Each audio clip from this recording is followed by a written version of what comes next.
This is a quick video for beginners to fix something that confuses a lot of people: frames and seconds in After Effects. If this ever made you stop and think, why does this look wrong? Don't worry, this is very simple. After starting After Effects, click New Composition. You don't need to change anything here. Just press OK. Now look at your timeline. Right now, the time is displayed in seconds. That's normal. Another way to change this is to go to File, Project Settings.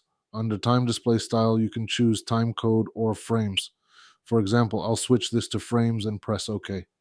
Now your timeline is showing frames, and this is the part most people don't know.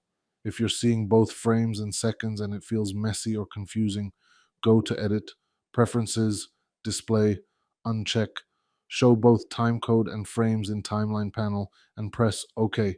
Now it's clean, just one time display. And now the most important thing, you don't actually need any menus.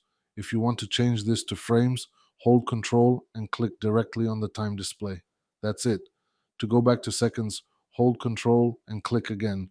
If frames and seconds still feel confusing, it's usually not the timeline. It means keyframes aren't clear yet. Watch my video about keyframes in After Effects to understand how timing really works.